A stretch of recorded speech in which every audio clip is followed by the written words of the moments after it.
Good morning all. पिछले video में हमने संक्रमण धातुओं की ऑक्सीकरण अवस्था के बारे में परिचर्चा की। देखिए, अपन ने बात की कि संक्रमण धातुओं की ऑक्सीकरण अवस्था 3D व 4s में उपस्थित इलेक्ट्रॉन के बराबर होती है। कि योग के बराबर होती है क्योंकि इन दोनों के बीच का ऊर्जा अंतराल कम होता है। इनके बीच का ऊर्जा अंतराल कम, इसलिए s के इलेक्ट्रॉन निकल जाने के पश्चात d के अयुग्मित इलेक्ट्रॉन निकल जाते हैं। और इसी कड़ी में हमने देखा कि Mn अधिकतम ऑक्सीकरण अवस्था प्रदर्शित करता है। बोलो कितनी? +7। अब ये जो इनकी ऑक्सीकरण अवस्थाएं हैं, ये अपन ने देखा था कि स्कैंडियम से मैग्नीज तक जाते हैं तब अधिकतम ऑक्सीकरण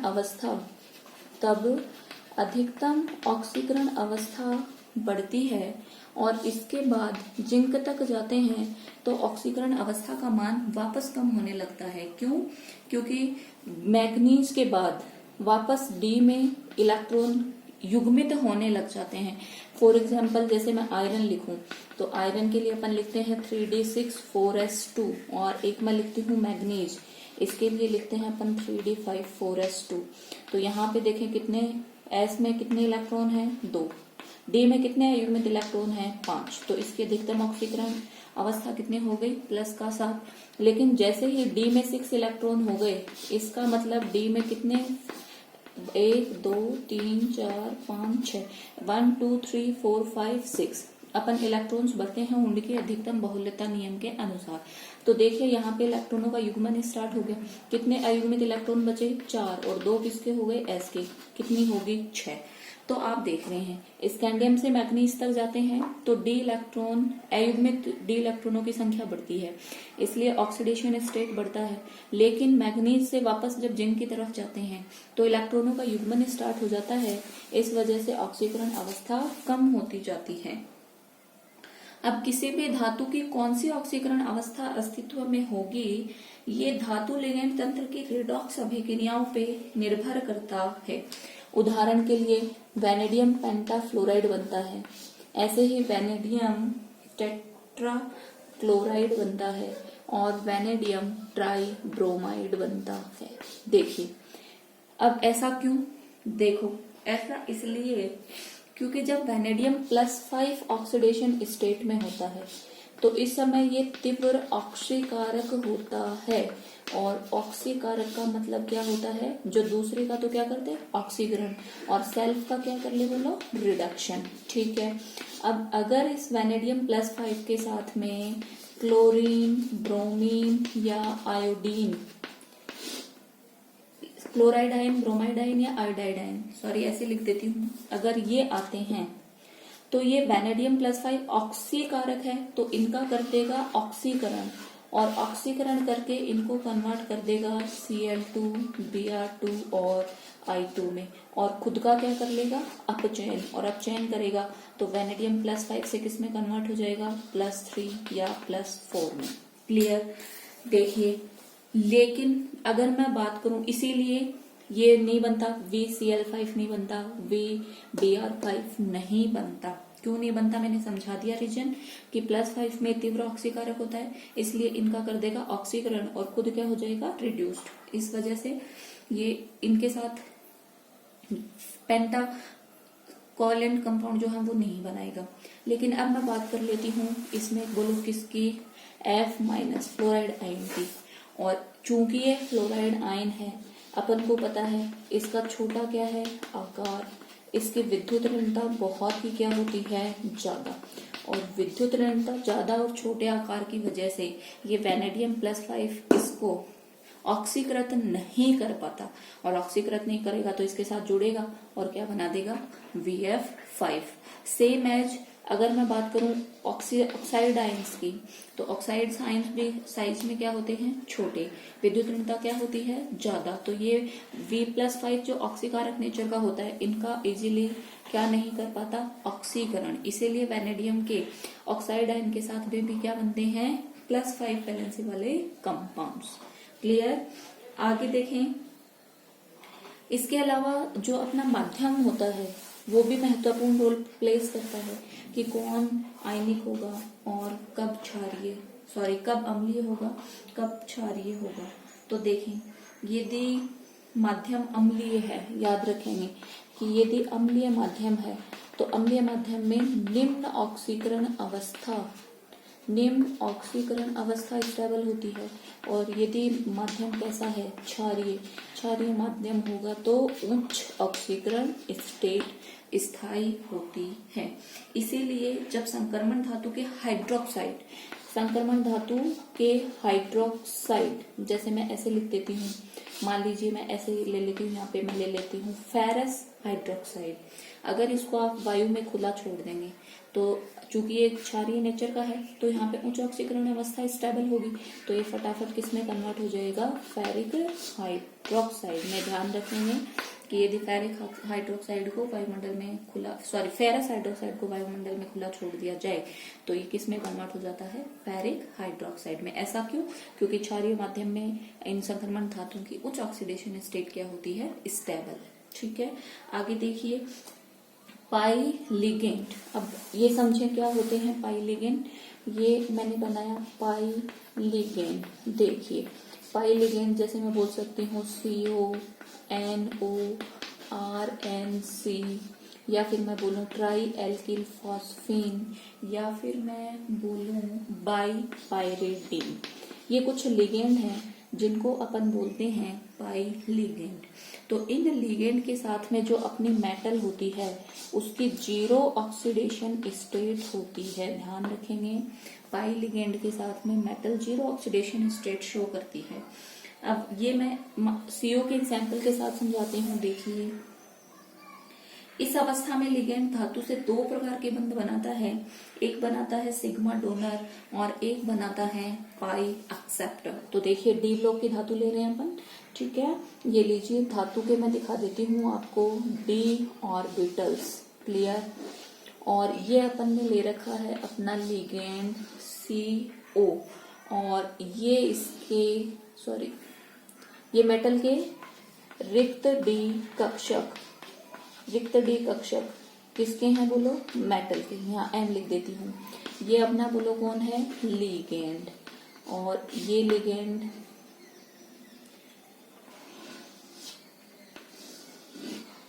अब जब ये लिगेंड धातु के साथ में, एक बार देखिए पहले मैं दिखा देती हूँ।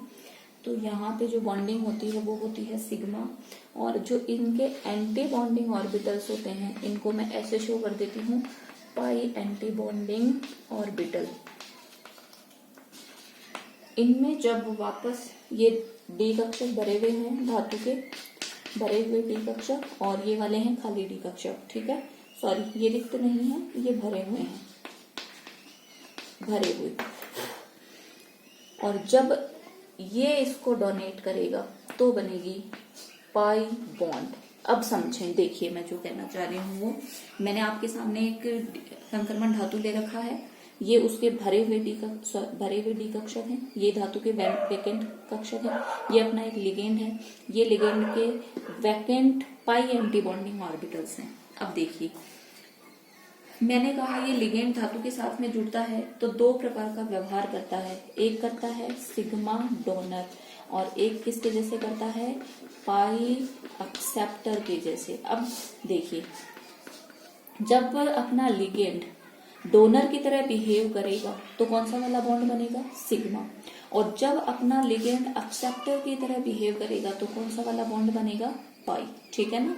तो सिग्मा डोनर बोले तो जब लिगेंड डोनर की तरह बिहेव करेगा तो सिग्मा बॉन्ड बनेगा, जब लिगेंड एक्सेप्टर की तरह बिहेव करेगा तो क्या बनेगा, पाई बॉन्ड। अर्थात पहले लिगेंड मेटल परमाणु को अपना इलेक्ट्रॉन युग्म दे देता है और कौन से वाले बॉन्ड बनाता है, सिग्मा बॉन्ड। जब मेटल परमाणु को ये इलेक्ट्रॉन देगा तो मेटल पे पार्शियली क्या आ जाएगा, नेगेटिव। बोले तो धातु पे ऋणावेश आ गया।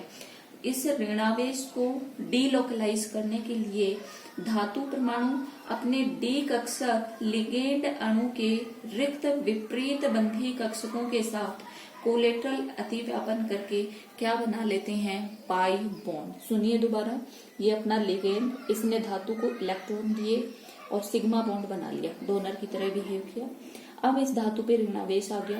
उस ऋणावेश का विस्थानीकृत करने के लिए धातु अपने भरे हुए डी कक्षकों से इलेक्ट्रॉन डेंसिटी कहाँ पे ट्रांसफर कर देती है? लिगेंड के पाई एंटी बॉन्डिंग ऑर्बिटल्स में। और कौन सा वाला बॉन्ड बना देती है? Pi bond. अब देखो लिगेंड एक्सेप्टर की तरह बिहेव कर रहा है, इसलिए जो बॉन्ड बनेगा उसको क्या बोलेंगे? Pi bond. और इस प्रकार के बंध को क्या नाम दिया जाता है?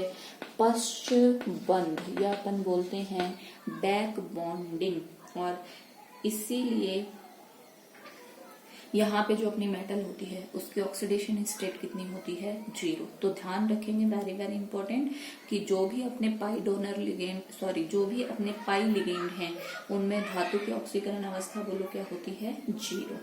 अब संक्रमण धातु देखो दोनों प्रकार के बंध बनाते हैं। कौन कौन से? आयनिक भी बनाते हैं और सह संयोजी भी बनाते हैं। तो ध्यान में रखेंगे, जब धातु लो ऑक्सीडेशन स्टेट में होगी तो कौन से वाले बंध बनाएगी? आयनिक। और जब धातु हाई ऑक्सीडेशन स्टेट में होगी तो कौन से वाले बंध बनाएगी? सह संयोजी। और ये सही भी है। हाई ऑक्सीडेशन स्टेट, इसका मतलब मेटल जब हाई ऑक्सीडेशन स्टेट में चली गई, यहाँ पर मैं लिख देती हूँ प्लस OS, कि मेटल की जो ऑक्सीडेशन स्टेट है वो क्या है? हाई। तो अब इसके पास में ये मेटल जो है इसके पास इलेक्ट्रॉनों की क्या हो गई? कमी। अब जो भी अपना ऋणायन आएगा उसके इलेक्ट्रॉन अग्र को ये मेटल क्या कर देगा? विस्थानीकृत। अर्थात इसके इलेक्ट्रॉन अग्र या बोलो इस ऋणायन का ये मेटल क्या कर देगी? ध्रुवीकरण, पॉलराइजेशन।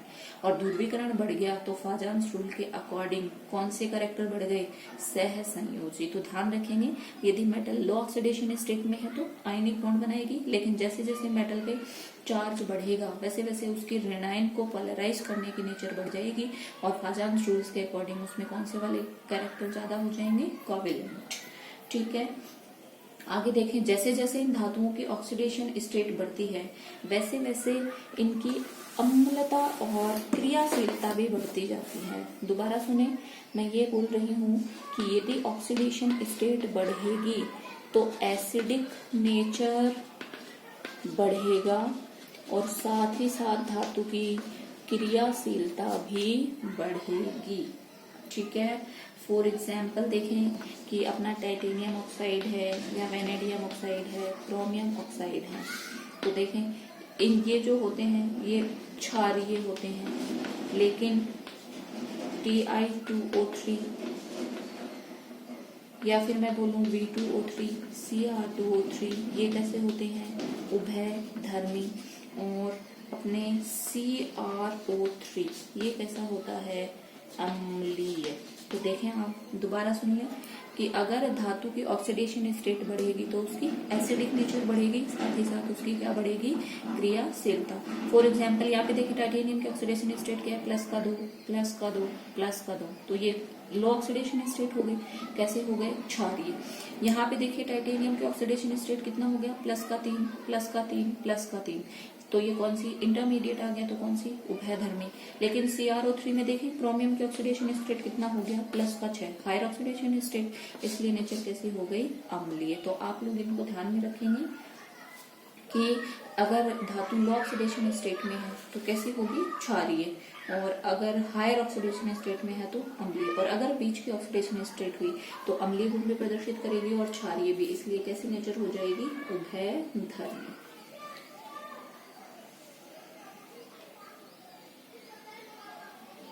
आगे देखिए, जैसे जैसे इनके ऑक्सीकरण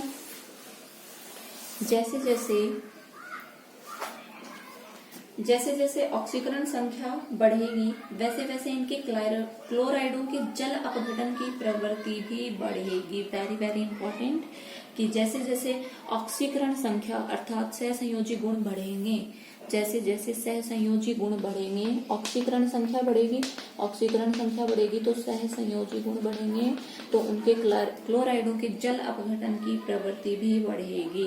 उदाहरण के लिए यदि टाइटेनियम का हैलाइड के साथ में कोई कंपाउंड है, टाइटेनियम के हैलाइड है, तो उनका ऑक्सीकरण अंक +3 है, लेकिन ये जल अपघटित नहीं होते, लेकिन इसका जल में विलयन क्या होता है?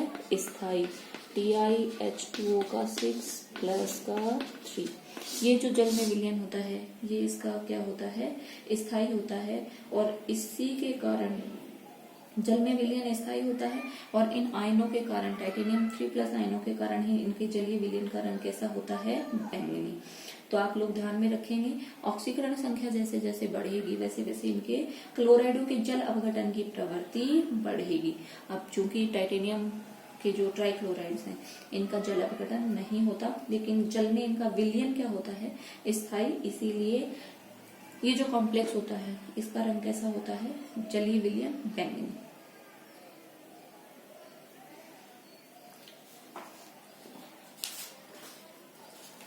होप आप लोगों को समझ में आया होगा। बाकी आप लोग अपनी बुक से पढ़ें और अच्छे से समझने के लिए। Thank you.